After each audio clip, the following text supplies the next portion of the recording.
Crime petrol Dastak में आप सभी दर्शकों का स्वागत है।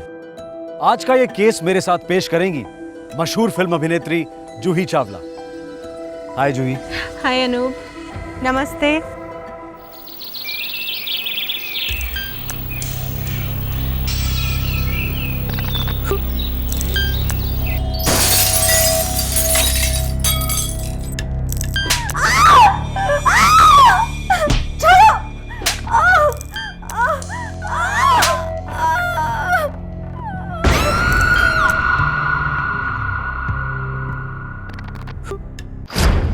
आज का केस शुरू तो हुआ एक आम घरेलू समस्या को लेकर, पति पत्नी के बीच की अनबन। पर रिश्तों में लगी दीमक अक्सर होने वाले जुर्म की दस्तक देती है। एक शादीशुदा औरत होने वाले जुर्म के सिग्नल्स पकड़ नहीं पाई और उसे इस गलती की बहुत बड़ी कीमत अदा करनी पड़ी। 23 सितंबर 2010, देहरादून।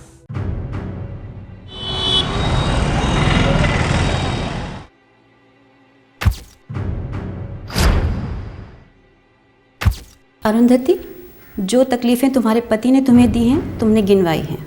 जी। मिस्टर सोमेश, आपको ये सारे इल्ज़ामात कबूल हैं? जी मैं कबूल करता हूँ। तो ठीक है, डाइवोर्स आराम से हो जाएगा और अब तुम्हें भुगतना भी नहीं पड़ेगा। आज तक अपने बच्चों के लिए सब कुछ सहती आई, सोचा बच्चों को पिता की ज़रूरत है। मैं अपने बच्चों से बहुत प्यार करता हूँ। तुम सिर्फ अपनी कलकत्ता वाली बीवी के बच्चों से प्यार करते हो। मैं अपने सभी बच्चों से प्यार करता हूँ। जो लोग अपने बच्चों से प्यार करते हैं वो दूसरी शादी कर कर उनसे बच्चे नहीं पैदा करते।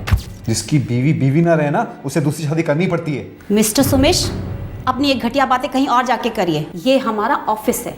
मुझे मेंटेनेंस के पैसे पहले देखने हैं, उससे पहले मैं डिवोर्स नहीं दूंगी। मैंने कहा ना दूंगा। आपकी ज़बान की क्या कीमत, मुझे 6 महीने के पैसे एडवांस चाहिए। मिस्टर सोमेश, आपको बच्चों और अरुंधति की देखरेख के लिए हर महीने 20,000 रुपये देने होंगे। यहाँ साइन कीजिए।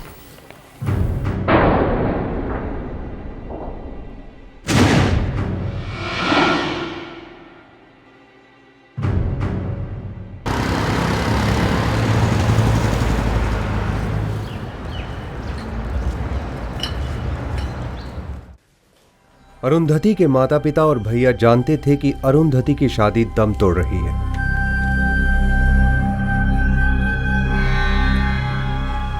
दीदी का ईमेल आया है। क्या लिखा है? उन्होंने अलग होने का फैसला ले लिया है।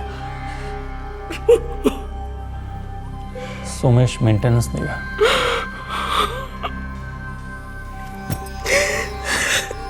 तकदीर नहीं बदलती। नहीं, गलती को तकदीर का नाम मत दो। ये शादी ही गलत थी। भगवान करे उन दोनों के बीच पहले जैसा सब ठीक हो जाए। अरुंधति और सोमेश के बच्चे छोटे थे, पर अपने माता पिता के बीच घमासान लड़ाइयां देख चुके थे, आदी हो चुके थे। लेकिन इन मासूमों को भनक तक नहीं थी कि उनके मम्मी पापा हमेशा के लिए अलग होने जा रहे थे। अरे रोमा, डिवोर्स तो सिर्फ एक फॉर्मेलिटी है ना। मैं कह रहा हूँ ना, मैं पूरी तरीके से तुम्हारा ही हूँ। अब बस कुछ ही दिनों की तो बात रह गई है।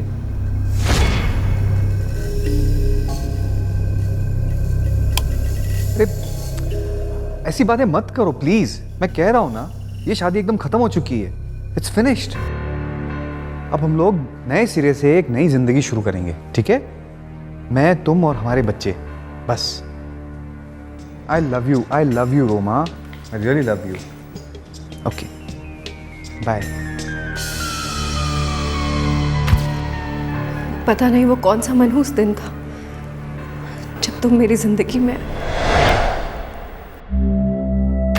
किसी जमाने में ये दोनों उस दिन को सबसे खूबसूरत दिन मानते थे। ये प्रेम कहानी 1992 में शुरू हुई और 1999 में अरुंधति और सोमेश विवाह के बंधन में बंध गए। 2004 में इस जोड़े को जुड़वा बच्चे हुए। ये परिवार अपने आप में संपूर्ण हो गया, लेकिन स्वर्ग को नर्क में बदलने में ज्यादा देर नहीं लगी। सोमेश ने अरुंधति की पीठ पीछे दूसरी शादी कर ली, लेकिन जब तक अरुंधति को पता चलता, पानी सर के ऊपर जा चुका था।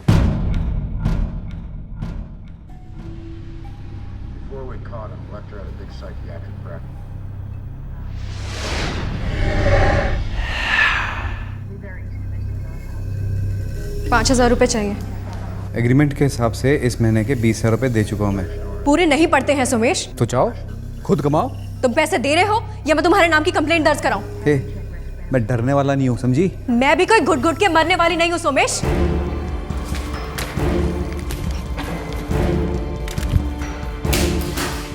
अपनी लिमिट में रह, समझी? वरना मैं लिमिट के बाहर चला जाऊंगा। अरे जाओ, तुम जैसे डरपोक इंसान की लिमिट हो भी क्या सकती है? एक थप्पड़ मारोगे या कुछ फेंक के मारोगे? अरे पता नहीं उस औरत ने तुम जैसे नामर्द में देख क्या लिया। छी! अब बहुत हो गया, बहुत हो गया, बता रहा हूं। बहुत नहीं हुआ, ये तो अभी सिर्फ शुरुआत है। तुम एक शादीशुदा आदमी होते हुए किसी चीप लड़की के साथ जाकर 7 फेरे कैसे ले सकते हो? अब तुम देखो, कानून तुम्हें जेल के कितने फेरे दिलवाता है। पूरे 7 साल के लिए अंदर जाओगे तुम, समझे? 7 साल के लिए फिरेगी मुझे अंदर? अच्छा, मैं बताता हूँ कितने टाइम के लिए अंदर जाता है तू।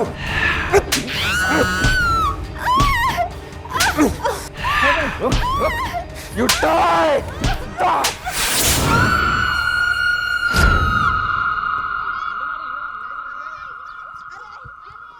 उस खामोश दोपहर को वो चीख किसी ने नहीं सुनी, न पड़ोसियों ने, न बाहर गुजरने वालों ने, और न बेडरूम में सोए दोनों बच्चों ने।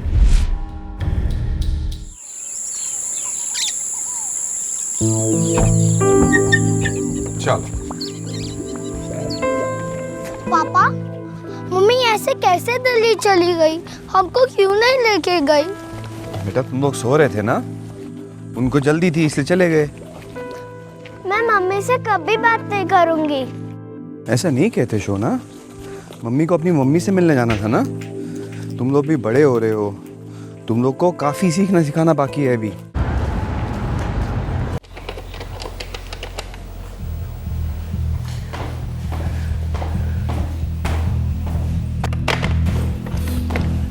राजन, अरुंधति फोन नहीं उठा रही है। यदि कहीं बिजी होगी बाबा। कल दशहरा था, कल उसने मेरे साथ बात नहीं की। दशहरा होने के बावजूद भी अनु ने अपने बाबा के साथ बात नहीं की। बाबा टेंशन मत लो ना, मैं ऑफिस जाके फोन करता हूँ।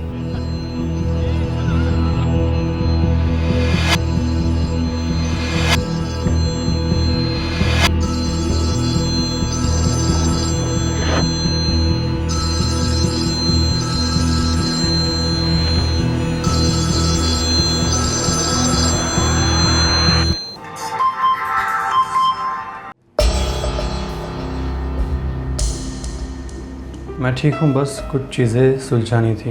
उम्मीद करती हूँ कि दशहरा अच्छा रहा होगा। मैं फिर कभी फ़ोन करती हूँ।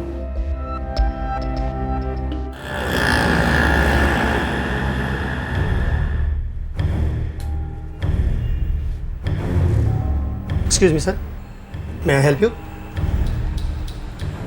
जल्द से जल्द डिलीवरी कब तक कर सकते हैं? सर 24 घंटों में। आप लोग कैश लेते हैं या सिर्फ कार्ड लेते हैं? सर आपने मॉडल चूज़ कर लिया है ना? हाँ, ये वाला। Sir I am sorry, don't mind, ये फ्रीजर है, नॉर्मली घरों में यूज़ नहीं होता है। आप कहें तो मैं आपको दूसरे फ्रिज दिखा देता हूँ जो घरों में यूज़ होते हैं, और उन पर स्कीम्स भी हैं। क्यों, कोई प्रॉब्लम है? मुझे ये वाला चाहिए। Okay sir, sure. मैं कैश दे देता हूँ। प्लीज़।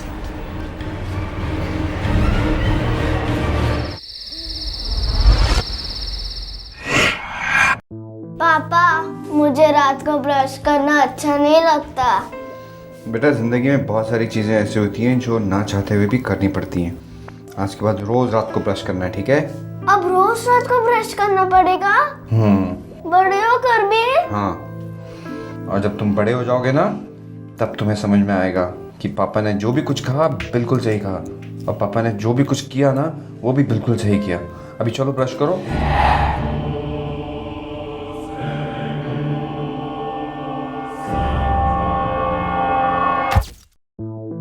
सोमेश ने रोजमर्रा के काम की जिम्मेदारी तो बखूबी उठा ली, लेकिन बच्चे हर पल अपनी माँ की कमी महसूस कर रहे थे। मुझे मम्मी चाहिए, मुझे दिल्ली जाना है। नहीं जा सकते। क्यों? छुट्टियों में जाएंगे, ठीक है? मम्मी वापस नहीं आएंगी? मम्मी हम तीनों के बगैर कैसे रह सकती है? हाँ, फिर छोड़कर क्यों गई? बेटा पापा और मम्मी के बीच में कुछ बातों को लेकर के मिसअंडरस्टैंडिंग हो गई है, इसलिए मम्मी दिल्ली गई है। वहाँ पे आराम से बैठ के सोचेंगी। तब तक पापा है ना तुम्हारा ख्याल रखने के लिए। मेरी बातें समझ रहे हो ना यश? मीनाक्षी,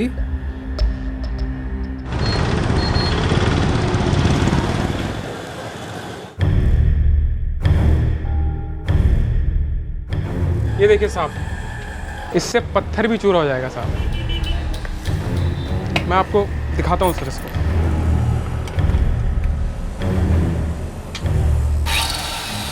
ये कितने का है? ये 3,500 का है सर। अगर आप इसको लेंगे तो इसके साथ आपको 3 ब्लेड मुफ्त भी मिलेंगे। इसको पैक कर दो। ठीक है सर।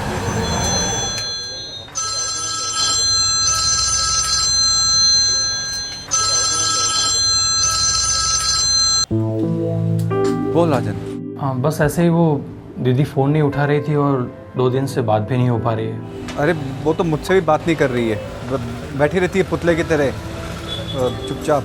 क्यों, सब ठीक तो है ना जीजा जी? हाँ, बहुत बहुत अच्छा चल रहा है साले साहब। वो तुम्हारी दीदी को मेडिटेशन का भूत सवार है।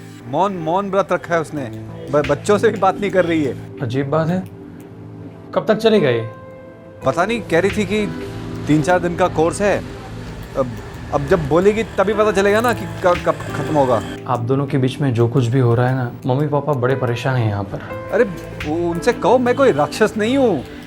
मैं और तुम्हारी दीदी आपस में पैचअप करने वाले हैं। ये शादी नहीं टूटेगी। थैंक गॉड जीजा जी। मम्मी पापा को मेरा प्रणाम कहना। ठीक है जी। ये लीजिए सर।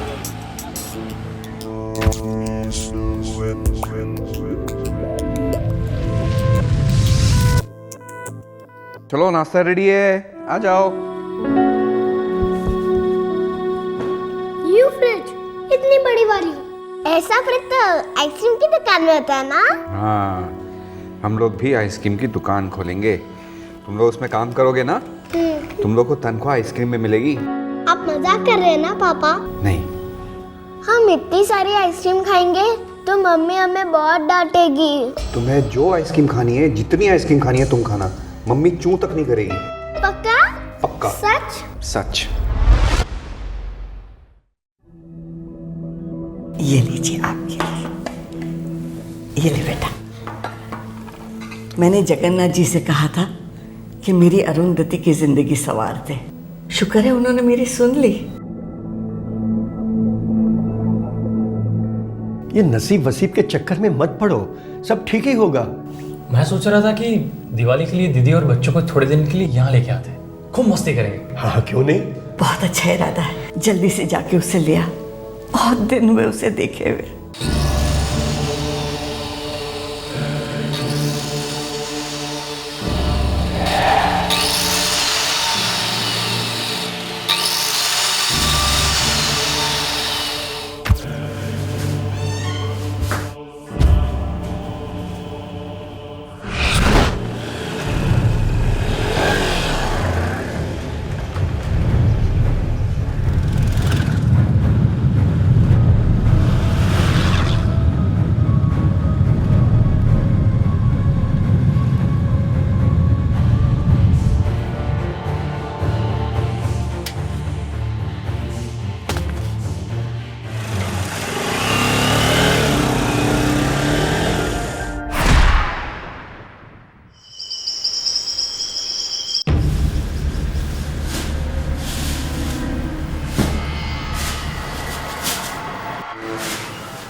हेलो सुमेश जी।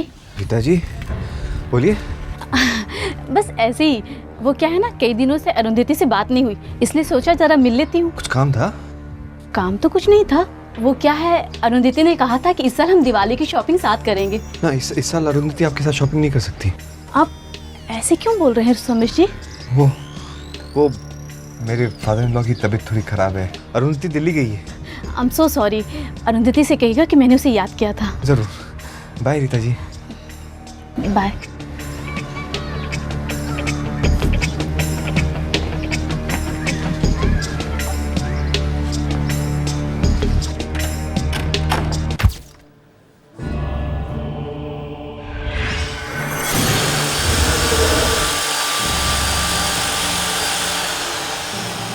जाहिर है कि सोमेश झूठ बोल रहा था।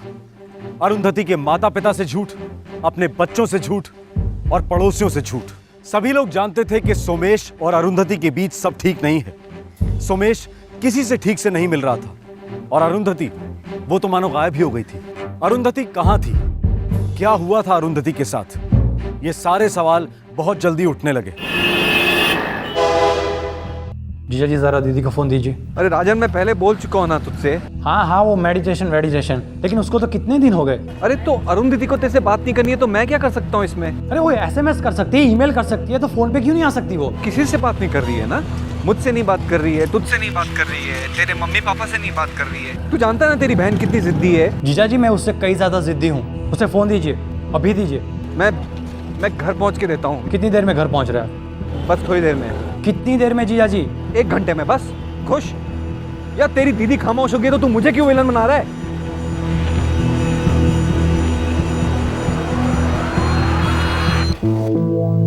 क्या बोला?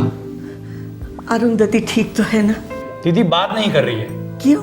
अरे हमसे बात नहीं करना चाहती। अरे ये नामुमकिन है। यही तो मैं सोच रहा हूँ। मुझे कुछ ठीक नहीं लग रहा है।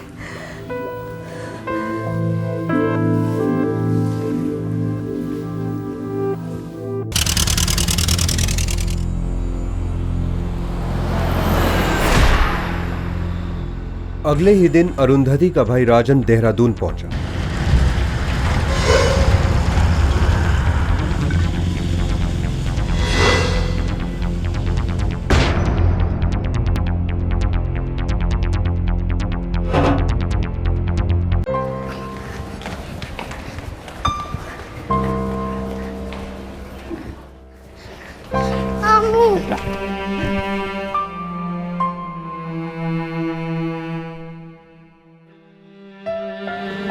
मामू। हाँ? मम्मी कहाँ है? मम्मी आपके साथ क्यों नहीं आई मामू? मुझे मम्मी की बहुत याद आ रही है मामू। मैं भी आपके साथ दिल्ली चलूंगी। मुझे भी मम्मी से मिलना है। तुम्हें कैसे पता चला कि मम्मी दिल्ली में है? पापा ने कहा था मामू। पापा ने? कब कहा था बेटा? बहुत दिन हो गए जब से मम्मी दिल्ली गई है, तब से। अच्छा बेटा, तुमने मम्मी को दिल्ली जाते देखा था? कोई बात हुई थी? नहीं, तभी हम लोग सो रहे थे। पापा कह रहे थे मम्मी दिवाली में वापस आ जाएगी, पर नहीं आई।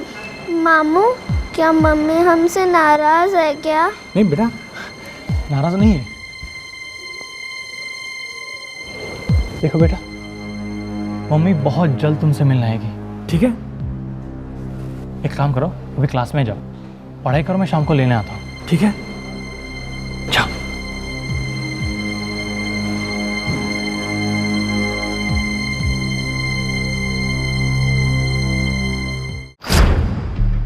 राजन ने पुलिस को इत्तला करने में 1 सेकंड की भी देरी नहीं की और पुलिस ने सोमेश के घर पहुंचने में भी कोई देरी नहीं की।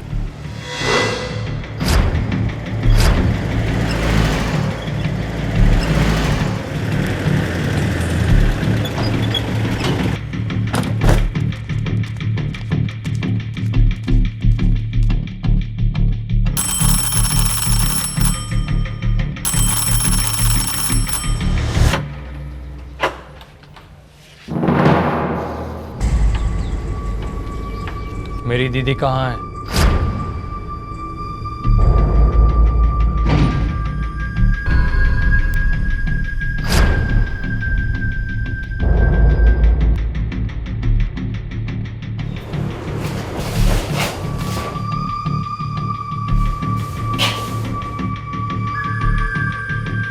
मिस्टर सोमेश, कुछ बोलेंगे भी?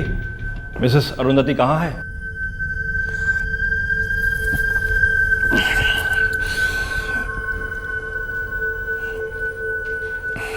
मैं बताता हूं। अरुंधति मर गई है।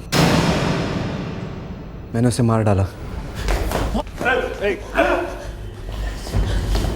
क्या हुआ, क्यों हुआ? सब साफ साफ बताइए मिस्टर सोमेश। जो हुआ वो एक ना एक दिन तो होना ही था। वो मुझे जीने नहीं दे रही थी, मुझे ब्लैकमेल कर रही थी, पैसों की भूखी थी। थक गया था मैं। मरी नहीं थी वो, थोड़ी जिंदा थी। मैं डर गया था, 2 बार मुझ पे डोमेस्टिक वायलेंस के केस कर चुकी थी वो। फिर से अरेस्ट करवाती, टॉर्चर करवाती। मैंने सोचा बस और नहीं। और तूने मेरी दीदी को मार डाला, और जान से मार डाला मेरी दीदी को। कितनी सीधी सादी थी। मेरी जिंदगी हराम कर दी थी उसने, जीने भी नहीं देनी थी, मेरे बच्चे छीन ली थी तेरी सीधी सादी बड़ी दीदी। बॉडी कहाँ है? कमीने बोल, मेरी दीदी की लाश के साथ तूने क्या किया? बॉडी कहाँ है? कमीने बोल, मेरी दीदी की लाश के साथ तूने क्या किया?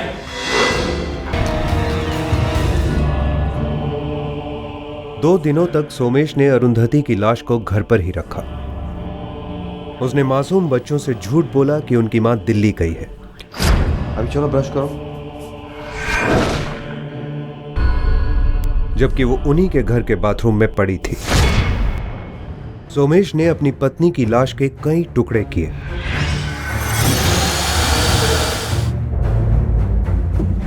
उसने उन टुकड़ों को कोल्ड स्टोरेज में पैक कर दिया और फिर जब जब मौका मिला सोमेश ने अपनी पत्नी की लाश के टुकड़ों को पॉलीथिन के बैग्स में डालकर शहर की अलग अलग जगहों में फेंक दिया।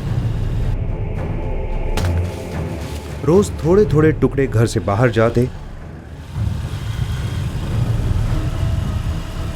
और ठिकाने लगाए जाते।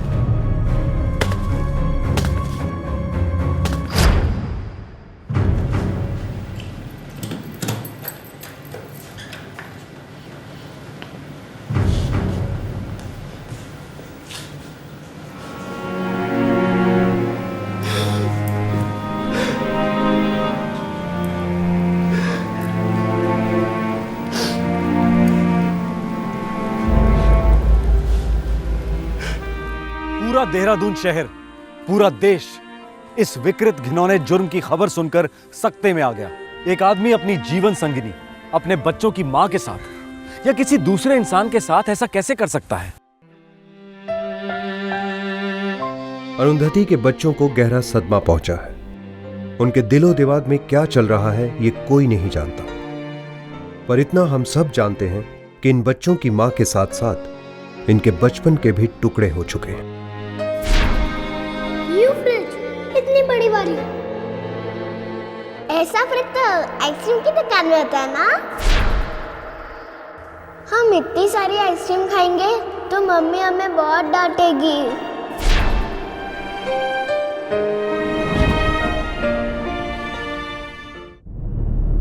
24 मार्च 2011 को सोमेश के खिलाफ चार्जशीट फाइल हुई। फिलहाल वो जुडिशियल कस्टडी में है।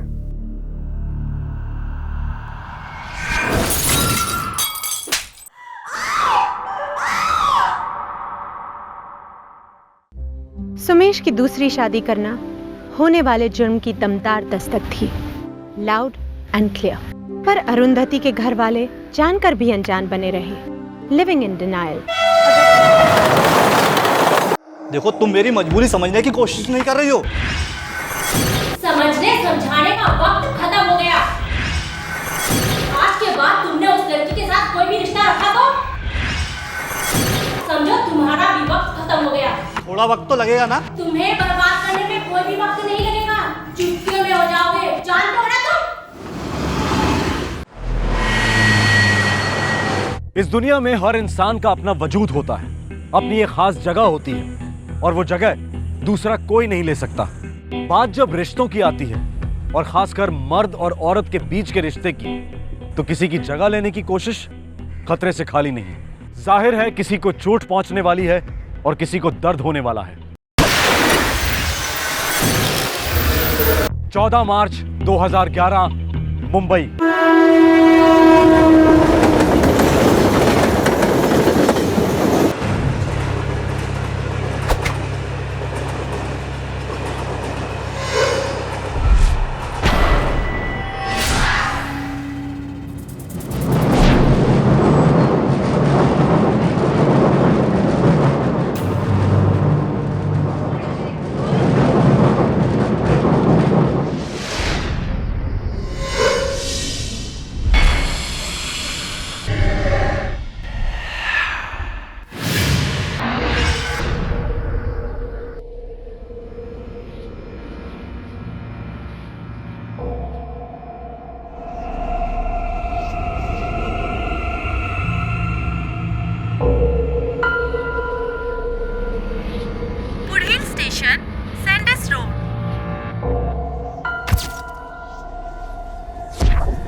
इस औरत की लाश सुबह तक सैंडर्स रोड स्टेशन के प्लेटफॉर्म पर पड़ी रही। फिर एक यात्री ने रेलवे पुलिस को सूचित किया।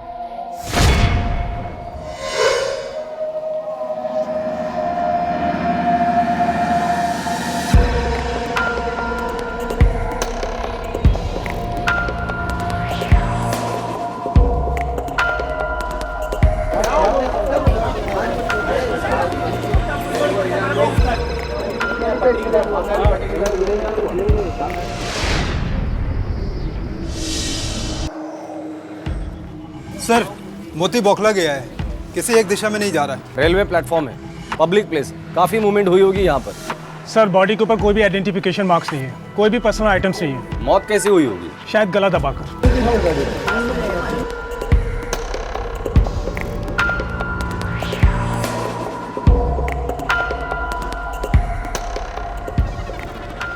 उधर सर, काफी बड़ा सूटकेस है, पता करो कौन सी दुकान से खरीदा है उसे। Okay sir.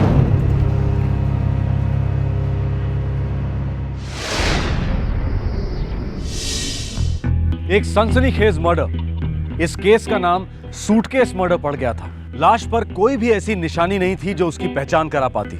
पुलिस को किसी भी दिशा में जाने का रास्ता नहीं मिल पा रहा था। Totally open case. कंफर्म है, गले को हाथों से दबाया गया है। और कोई चोटें? रीढ़ की हड्डी पर 2 फ्रैक्चर हैं। मतलब मर्डर के पहले इस तरह पीटा गया था कि इसके पीठ की हड्डी टूट गई। शायद ऐसा नहीं है, मुझे लगता है कि लाश को सूटकेस में फिट करने के लिए हड्डी तोड़ी गई, और वो भी मर्डर के बाद। सर वो सूटकेस बनाने वाली दुकान कुछ पता नहीं चल पाया। एक काम करो, इस औरत का अखबार में फोटो छाप दो। कोई ना कोई तो इन्फॉर्मेशन इस औरत के बारे में हमें मिल ही जाएगी। सर एक इन्फॉर्मेशन और देनी थी। जी कहिए। ये औरत प्रेग्नेंट थी, 4था महीना था।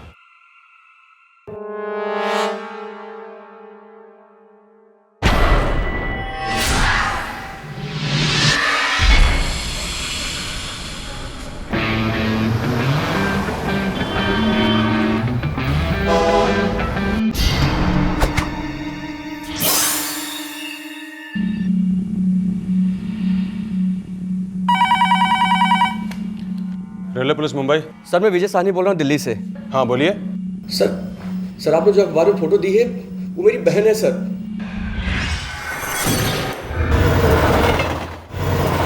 दिव्या सचदेवा नाम है उसका। मैं पिछले 1 महीने से उसको ढूंढ रहा हूँ। दिल्ली देखा, हरियाणा देखा, लेकिन उसका कहीं कुछ पता नहीं चला। शादीशुदा थी वो? कहने को शादीशुदा थी, पर एक्चुअली फंसी हुई थी। गायब क्यों हुई थी और कब हुई थी? उसने अपना घर छोड़ दिया था। आपको कैसे पता? उसके पति ने मुझे बताया था। उसके पति पर आप यकीन करते हैं?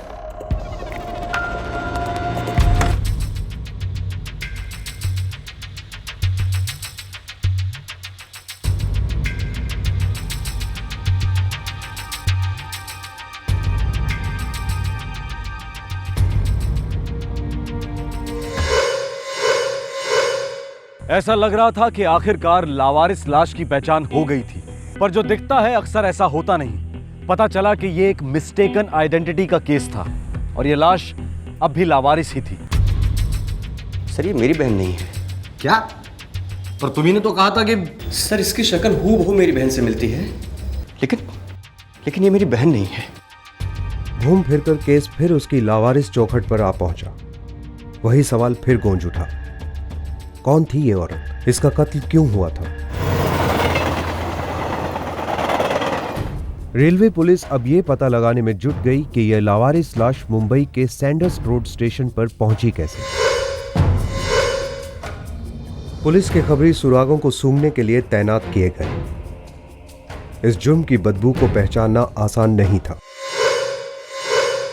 आखिरकार उस आदमी का पता चल गया जो वो सूटकेस सैंडर्स स्टेशन पर छोड़ गया था। साहब माफ कर दीजिए साहब।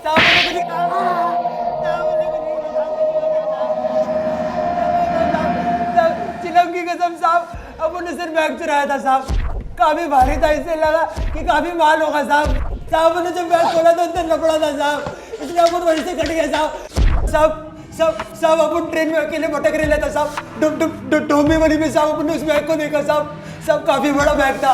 अपन को लगा उसमें काफी माल होगा साहब। खाली पड़ेला था साहब। अपन सामने बैठा था साहब, बिल्कुल सामने। दादर स्टेशन तक कोई मक्की तक नहीं भटकी थी साहब। तभी अपन ने सुपड़ी में हाथ मारा और सैंडर्स रोड पर कल्टी मार गया साहब। सर ये जर्सी तो बर्बाद लगता है। सर इसमें इतनी हिम्मत नहीं हो सकती कि ये किसी औरत का खून कर दे। डोंबिवली पोद्दार, थाना डोंबिवली हमारा टारगेट एरिया होना चाहिए। पुलिस को जर्सी से कोई खास जानकारी नहीं मिली, पर उसने पुलिस को एक अहम सुराग दिया। उसने सूटकेस ट्रेन में डोंबिवली स्टेशन से देखा था। डोंबिवली और आसपास के सबर्ब्स में पुलिस ने अपनी तहकीकात शुरू की। सारे इलाके में मृतक की तस्वीरें चिपकाई गई।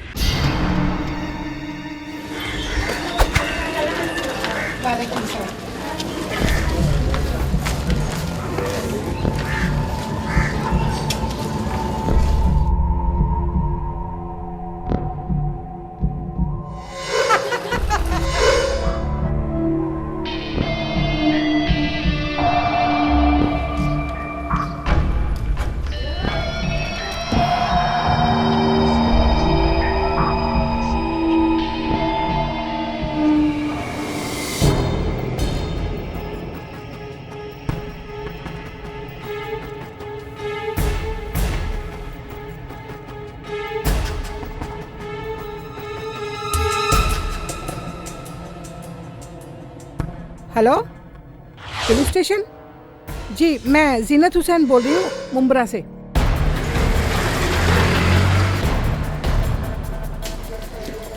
जीनत हुसैन? जी, मैंने ही आपको बुलाया था। वो उस तस्वीर वाली औरत के बारे में बात करनी थी आपसे। जी बताइए, क्या जानती है इस औरत के बारे में? जी, ज्यादा तो कुछ नहीं याद है मुझे इसके बारे में। वो क्यों बुलाया हमें? देखिए, पहले एक आदमी ने गलत चेहरा पहचान कर हमारा काफी वक्त बर्बाद किया है। मैं इसके कपड़ों को बहुत अच्छी तरह से पहचानती हूँ और अपनी कारीगरी को तो और भी अच्छी तरह से पहचानती हूँ। इसने जो ड्रेस पहन रखा है वो 1 हफ्ता पहले मैंने ही सिला है। ये देखिए, उसका बचा हुआ कपड़ा भी है मेरे पास। आपा, जरी का काम बॉर्डर पर और गले पर कैसा रहेगा? बहुत बुरा लगेगा। अरे कहाँ बाबा आदम के जमाने की बात करती है। मैं तेरे लिए एक नए डिजाइन की ड्रेस बनाऊंगी। अरे तेरे तो होश ही उड़ जाएंगे। ठीक है आपा, अब आपसे क्या बहस करना। आप यहाँ की सबसे अच्छी कारीगर मानी जाती हैं और सबसे बुजुर्ग भी। अरे बाबा आदम के जमाने से कर रही हूँ ये बिजनेस। नाम क्या था इस औरत का? नाम और पहचान की बात तो नहीं हुई थी, लेकिन ये पक्का है कि वो इस मोहल्ले में नई आई थी। इससे पहले तो उसे कभी देखा ही नहीं था। आप पक्का कैसे कह सकती हैं कि वो औरत यही है? ये कुर्ती मैंने सिली है, 16 आने मैंने सिली है और ये इस औरत पर फिट बैठती है, इसीलिए ये औरत भी वही है। हर औरत की फिटिंग अलग होती है। सर ये औरत यहाँ की नहीं हो सकती। क्यों? सर अगर यहाँ की होती तो कोई ना कोई तो पहचान लेता। और सर ये जीनत आपा बहुत बूढ़ी हो चुकी है। सर मुझे लगता है सठिया गई से कुछ पता नहीं है। सर सिर्फ गोली दे रही है। हो सकता है, लेकिन आगे जाने के लिए हमारे पास कोई रास्ता भी तो नहीं है। एक काम करो, मुंब्रा में हमारे जितने भी खबरी है सबको एक्टिवेट कर दो। उधर अगर ये औरत यही की थी तो ये केस भी यही खत्म होगा। Right sir.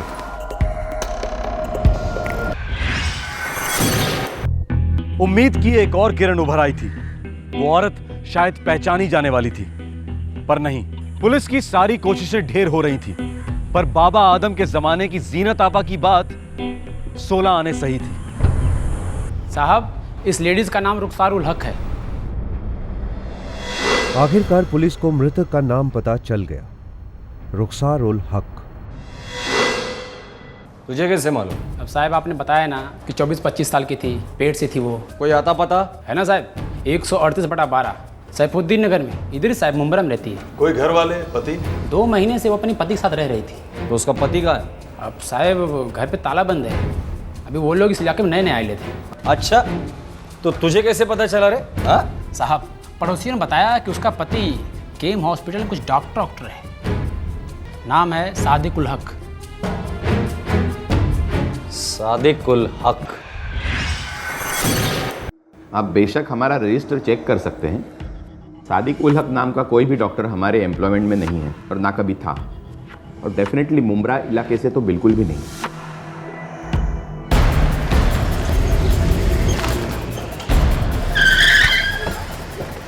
पुलिस तुरंत सादिक उल हक के घर पहुंची। यहाँ अखबार कौन पढ़ता है साहब? ये जो जनानी थी ना रुखसार, वो कभी किसी से बातचीत नहीं करती थी। जब देखो वो घर पर ही बैठी रहती थी। अरे सर, उसका शौहर भी किसी से मिलता जुलता नहीं था सर, लाट साहब की तरह रहता था। सुना है बड़ी डिग्रियां विग्रियां थी उसके पास, नाक तो उसकी आसमान की तरफ ही रहती थी। किसी ने तो बात की होगी कभी, कोई रिश्तेदार या कोई तो घर पर आता जाता होगा। जी नहीं साहब।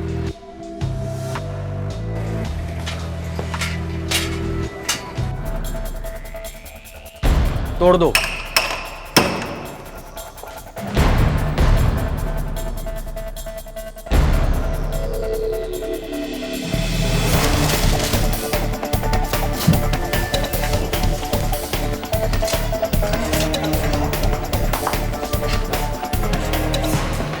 सर इस रेलवे टिकट के अलावा और कुछ नहीं मिला। 16 फरवरी मोतिहारी से मुंबई। हो सकता है ये जोड़ा बिहार से हो, मोतिहारी इलाके का। नंबर उधर पता करो, ये नंबर किसका है।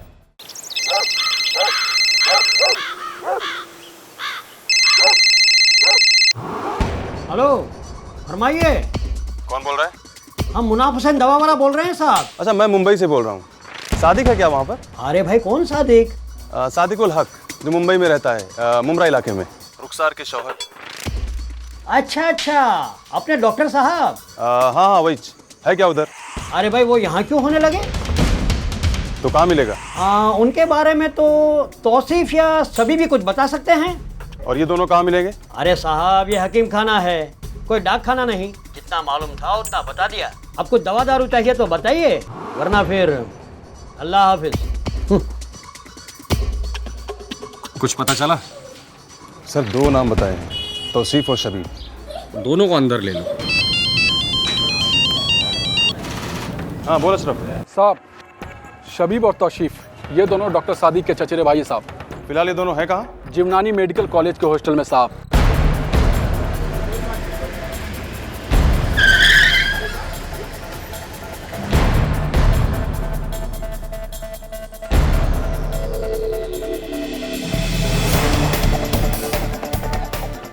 जिवनानी मेडिकल कॉलेज के हॉस्टल से पुलिस ने सादिक के दोनों चचेरे भाइयों तौसीफ और शबीब को पूछताछ के लिए हिरासत में लिया।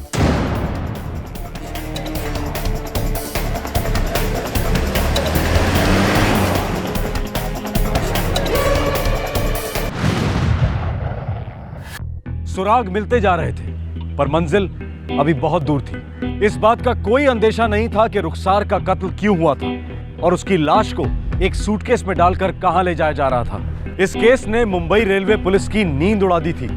आखिरकार काली रात खत्म होने के आसार नजर आए। तौसीफ और शबीब बोल पड़े। सादिक कहाँ है? हीना के साथ है सर। गर्लफ्रेंड? बेगम सर, सादिक भाईजान की दूसरी बेगम सर। लेकिन आप कल ही तो लौटे हैं।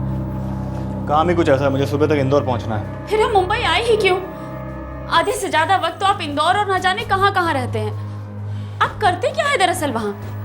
क्या मतलब है क्या करते हैं? डॉक्टर हूँ, लोगों का इलाज करता हूँ, और क्या करता हूँ? आप डॉक्टर कम और बिजनेस करने वाले ज्यादा मालूम पड़ते हैं। हर डॉक्टर एक बिजनेसमैन भी होता है। अगर तुम पढ़ी लिखी होती ना तो तुम्हें ये सब बातें समझ में आती। खैर, अपनी अपनी किस्मत, क्या कर सकते हैं। सादिक, मेरा 3रा महीना चल रहा है और इस जगह में एक परिंदे को भी नहीं पहचानती। मुझे बहुत डर लगता है। मैंने तुमसे कितनी बार कहा है कि चलो मायके छोड़ दूं तुमको, लेकिन तुम हो कि मना करती रहती। मैं क्या कर सकता हूँ? आपसे शादी मैंने मायके में रहने के लिए नहीं की है। मैं आपके साथ रहना चाहती हूँ सादिक, सिर्फ हम दोनों। और पता नहीं फिर ऐसा मौका कब मिले। सादिक, मतलब सादिक अपनी बीवी रुखसार को धोखा देकर एमपी में अपनी दूसरी बीवी हीना से मिलने जाता था। दरअसल सादिक भाईजान अपनी शादी से पक चुके थे और रुखसार से तंग आ चुके थे। और एक दिन रुखसार को पता चली गया है? बस बस बस। उस दिन सादिक खंडवा में अपनी दूसरी बेगम हिना के साथ था। आरुख सर बोलो। आप मुझे यहाँ लेने आ जाइए जल्दी। क्या मजाक कर रही हो? इस वक्त मैं कैसे आ सकता हूँ? मैं खंडवा में हूँ। मैं भी खंडवा रेलवे स्टेशन पर ही हूँ, जल्दी आइए। तुम खंडवा स्टेशन पे क्या कर रही हो? सर सादिक भाईजान की प्लानिंग हमेशा टिप टॉप रहती थी सर। दूसरी शादी भी उन्होंने फर्स्ट क्लास छुपा के रखी थी, लेकिन भाभी जान ने पता लगा ही लिया सर उसके बारे में।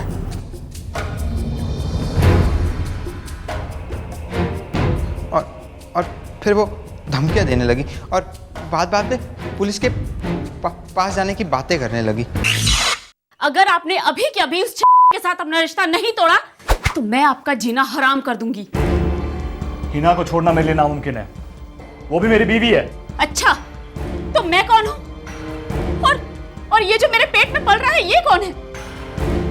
अगर तुमने उससे अपना रिश्ता नहीं तोड़ा ना तो मैं तुम्हें बर्बाद कर दूंगी। बस करो, तुमसे शादी करना मेरी बहुत बड़ी गलती थी, तुमसे शादी करनी नहीं चाहिए थी। मैं उस 2 टके वाली जितनी पढ़ी लिखी तो नहीं हूँ, मगर मेरे हक क्या हैं ये मैं अच्छी तरह से जानती हूँ। अरे वो मेरी तो क्या, मेरी जूती की जगह भी लेने के लायक नहीं है। मैं तो सीधा केस करूंगी। केस? हाँ, केस करोगी तुम? धमकी दे रही हो तुम मुझे? हाँ, मैंने सिर्फ दी है, आप तो बेवफाई कर चुके हैं। मुझे पता है तुम ऐसा कुछ भी अनाप शराब नहीं करोगी। आप मेरे बारे में अच्छे से नहीं जानते, आप बस देखते जाइए कि मैं क्या करती हूँ। जब पुलिस में मामला दर्ज होगा ना तब आएंगे आपके होश ठिकाने। सर, पुलिस के पास जाने की जरूरत नहीं है, तुम जैसा कहोगे मैं करने के लिए तैयार हूं। बस बहुत हो गया, अब पानी सर से ऊपर जा चुका है, मैं इस औरत के साथ और नहीं जी सकता। मैं तो आपको पहले ही कहा था भाईजान, भाभी अपने बराबर की नहीं, निकाह मत कीजिए। आप सुनते नहीं है ना किसी की, अब झेलिए। बस निकाल रहा हूं मैं उसे अपने घर से, अपनी जिंदगी से। लेकिन गांव वाले से क्या बोलेंगे आप भाईजान? बोल दूंगा भाग गई। आप कमाल करते हैं भाईजान, एक झूठ तो आप गांव वालों को बोल चुके हैं कि आप मुंबई में एक डॉक्टर हैं, लेकिन गांव वालों को आप ये नहीं बोल पाएंगे कि एक 4 महीने की गर्भवती औरत कहीं भाग गई। हजारों सवाल पूछेंगे लोग, उंगलियां उठाएंगे आपके ऊपर। उंगलियां नहीं उठेंगी तौसीफ, क्योंकि अगर उंगलियां उठेंगी भी ना तो दिखाई नहीं देंगी, क्योंकि रुखसार दिखाई नहीं देगी। आप क्या कहना चाह रहे भाईजान? तुम दोनों मेरा साथ दोगे ना?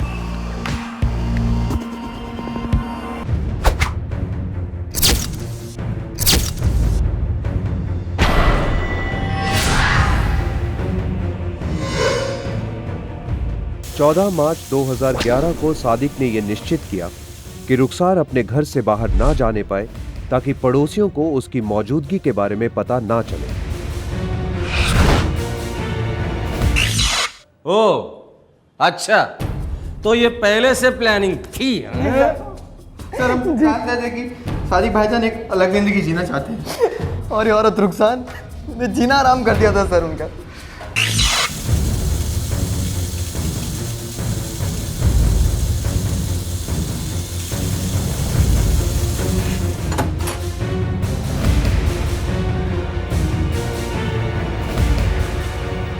खत्म, रात हो जाए बस।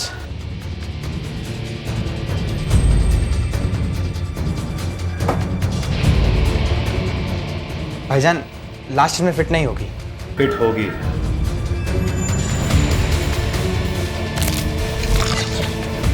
यात्रीगण कृपया ध्यान दें, ये अंबरनाथ से छत्रपति शिवाजी टर्मिनस जाने वाली आखिरी लोकल है। ये गाड़ी सभी स्टेशनों पर रुकेगी। सर हमारा प्लान था कि हम सूटकेस को आखिरी लोकल में छोड़ देंगे सर।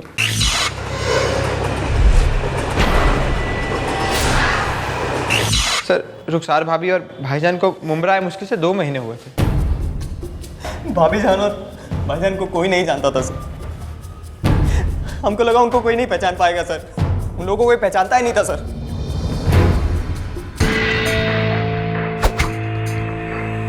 सादिक को खंडवा में धर लिया गया। सादिक को रुखसार का कत्ल करने का रत्ती भर का अफसोस नहीं है।